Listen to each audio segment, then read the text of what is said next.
मुकेश भैया का भैया कौनो दुल्हन अपने दूल्हा से कहले का कहले यह कहले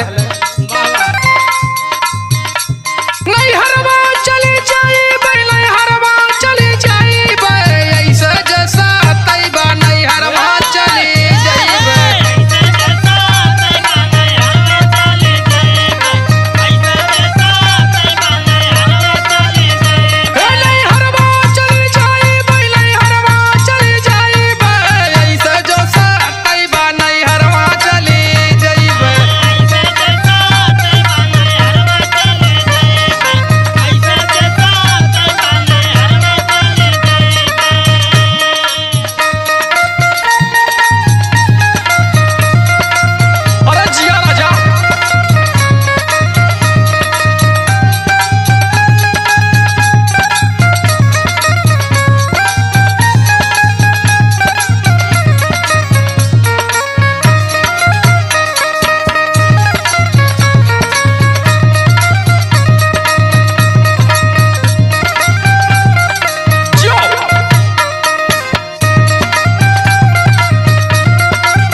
और का कहले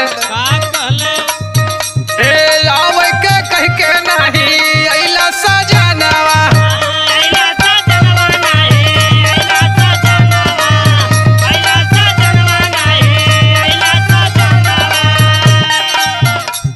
हे सजिया पे जाई मोरा बरस नयना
भैया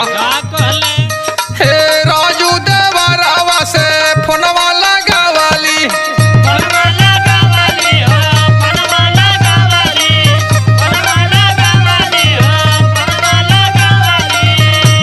हे कुल परेशानी हमार तो से